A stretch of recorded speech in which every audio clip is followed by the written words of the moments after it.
Salut chers internautes et bienvenue dans la revue de presse de ce jeudi 25 juillet 2024. Commençons ce jour avec Cameroun Tribune. À sa grande une, ouverture des Jeux Olympiques, Paul Biya sera de la partie. Le président de la République est arrivé hier soir dans la capitale française en compagnie de son épouse Chantal Biya pour prendre part demain à la cérémonie d'ouverture des Jeux Olympiques de Paris. Il répond ainsi à l'invitation de son homologue français Emmanuel Macron et du président du comité international olympique Thomas Bach. Lire le communiqué officiel du ministre directeur du cabinet civil et le récit de nos envoyés spéciaux entre la page 2 et la page 4. Cameroun Tribune revient sur ce voyage du président de la République du Cameroun et toute une délégation accompagnée du directeur du cabinet civil Samuel Vondo Ayolo et du ministre des Sports et de l'Éducation physique Narcisse Mouelekombi, eux qui sont déjà arrivés du côté de Paris où ils prendront part dans quelques heures seulement à l'ouverture officielle des Jeux Olympiques Paris 2024. En petite une de Cameroun Tribune ce jour, cinquantenaire de Cameroun Tribune, la direction générale félicitée à l'ouverture de la 71e session ordinaire du conseil d'administration de la société de presse et d'édition du Cameroun hier à Yaoundé. Joseph Lé, le président de cette instance, a invité les équipes à tirer tous les enseignements possibles de la récente célébration pour ouvrir une nouvelle page dans la vie du quotidien national bilingue. Entre la page 16 et la page 17, vous aurez tous les détails. Le quotidien Mutation ce jour titrera sa grande une « Sans Milima, le marché abandonné ». Comme un investissement de 4 milliards est laissé à la merci de la broussaille. Entre la page 4 et la page 5, Mutation revient sur cet établissement qui a coûté 4 milliards de francs CFA qui est aujourd'hui abandonné. C'est du côté de 100 millimètres. En petite une de Mutation, conseil extraordinaire, pas de séisme à la SNH. L'on se souvient que ces derniers jours ont été agités du côté de la SNH avec le conseil d'administration qui a eu lieu hier, conseil d'administration dirigé par M. Ferdinand Gongo, secrétaire général à la présidence de la République. Le Messager ce jour attitrera sa grande une, Société nationale des hydrocarbures, tempête dans un baril de pétrole.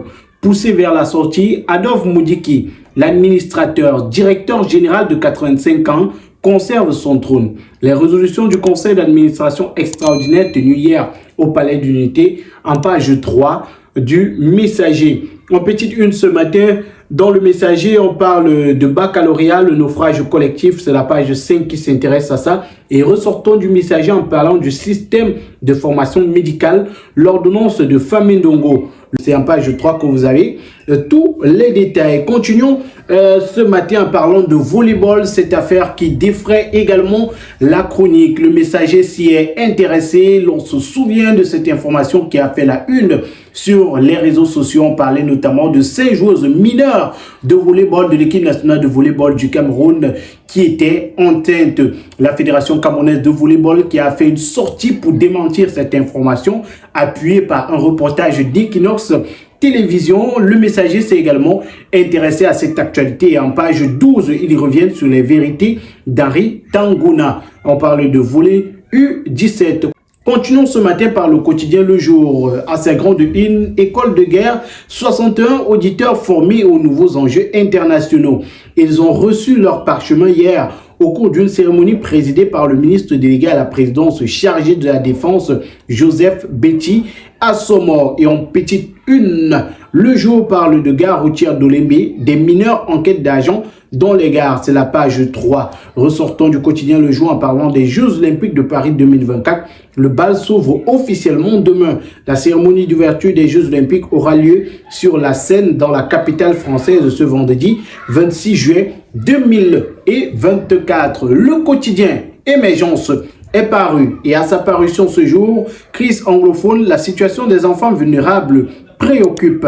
C'est en page 3 que le quotidien revient sur cette crise qui touche les régions du nord-ouest et du sud-ouest depuis plusieurs années. Et déjà, et en petite une, braquage de banques et les microfinances, des mesures pour contrer les malfrats.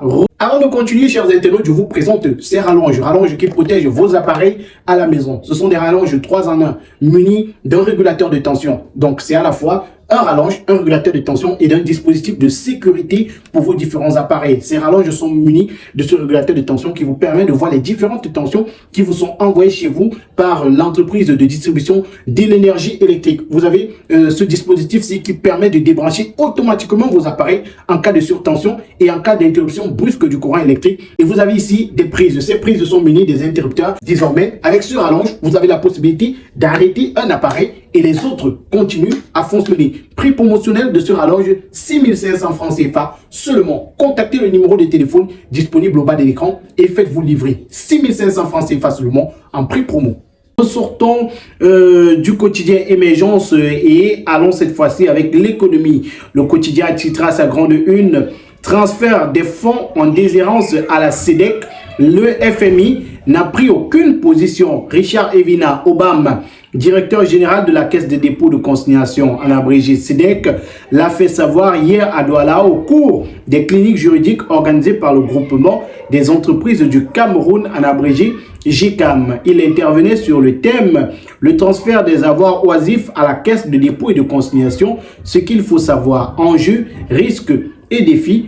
Tous les détails sur cette sortie de Richard Evina Obama en page 3 du quotidien qui traite des actualités, du quotidien qui traite de l'actualité économique, l'économie. En petite une, marché des capitaux, la dette des trésors de la CEMAC estimée à près de 7 000 milliards de francs CFA à juin 2024. Continuons ce matin avec l'info à chaud.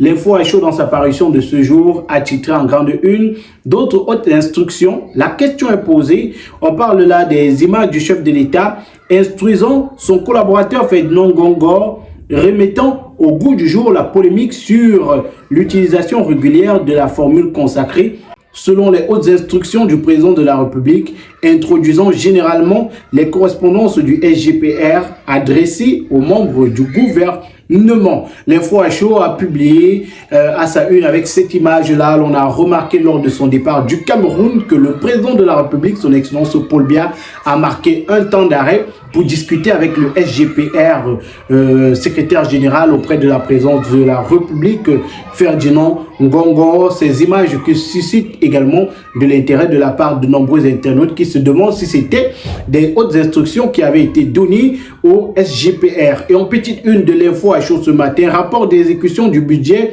et compte de la SNH de l'exercice clos au 31 décembre 2023. Le Conseil décide de surseoir à l'adoption. C'est en page 5.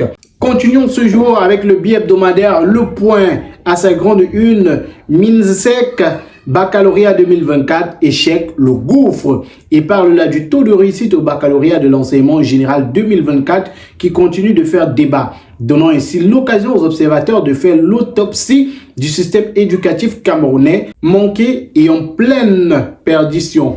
Pendant que l'office du bac fait son travail pour rappeler aux élèves que les tons des délibérations avec des notes pondérées étaient révolus, Pauline Nalovayonga, ministre des enseignements secondaires, porte sa part de responsabilité dans ce naufrage collectif et déshonorant. Le Point distille. En page 7, le quotidien Le Point revient en détail sur ces résultats catastrophiques observés aux examens du baccalauréat. 37,26% le taux de réussite pour cette session. Éco-santé est paru ce jour et dans sa parution, on peut lire en grande une: les BTS, une option illégale pour les Camerounais. Formation des professionnels médico-sanitaires. Ils reviennent sur ça. D'après le décret 80/198 du 9 juin 1980, la formation des professionnels médico-sanitaires, infirmiers diplômés d'État, techniciens médico-sanitaires, sages-femmes, maïticiens, relève de la compétence exclusive du ministère de la Santé publique. Seul ce département ministériel a l'autorité de créer les écoles de formation des PMS, de lancer les concours d'entrée et l'examen national de sortie sanctionné d'un diplôme professionnel signé par le MinSanté et reconnu par l'État. Tous les détenteurs des BTS option santé ne peuvent donc pas exercer une profession médico-sanitaire au Cameroun. Ilé Saha Tamogé est le secrétaire général de l'ordre et professionnel médico-sanitaire du Cameroun. Il apporte des précisions dans une interview exclusive accordé au quotidien Éco-Santé. Entre la page 6 et la page 7, vous avez l'entretien réservé exclusivement à Éco-Santé. En petite une, on parle là de transfusion sanguine. Les besoins nationaux annuels sont estimés à 400 000 poches de sang. Dans le cadre de la 4e session du comité de pilotage de ce projet intitulé Fonds de solidarité projet innovant rapide, qui s'est tenu à Yaoundé ce 24 juillet 2024, l'on note qu'il y a un manque permanent en termes de quantité de dons de sang. Le projet vise à répertorier les différents acteurs de la société civile, évaluer leur capacité en termes de gouvernance et d'efficience afin de trouver les solutions au manque important du don de sang. Notons que le but de cette réunion a été d'adopter et de valider les rapports des consultants. C'est en page 3 d'Info Matin. Ce matin, continuons ce matin avec l'observateur du Septentrion. L'observateur du Septentrion a titré à sa grande une Kai, 2 morts dans un affrontement entre Massa et Mousgoum à Dorissou. Tous les détails dans le quotidien. En petite une, on parle d'insécurité à Ngaoundéré. 50 Tchadiens aux arrêts. Ils sont accusés d'être responsables de l'insécurité galopante dans la ville. Le gouverneur menace de rapatrier ces Tchadiens. On va continuer ce matin en petite une de l'observateur du Septentrion. On parle de baccalauréat 2024, des résultats catastrophiques dans le Septentrion. Quelle explication? Lire l'analyse du journal qui est également paru en kiosque ce matin. Mesdames, messieurs, c'était tout pour la revue de presse de ce matin. N'hésitez surtout pas à aller en kiosque, vous procurer ces différents journaux. Si vous avez aimé la vidéo, likez, partagez avec vos proches. N'hésitez surtout pas à commenter les unes qui ont attiré votre attention. Abonnez-vous, cliquez sur la cloche de notification si vous êtes nouveau sur la chaîne et à très bientôt pour un prochain contenu.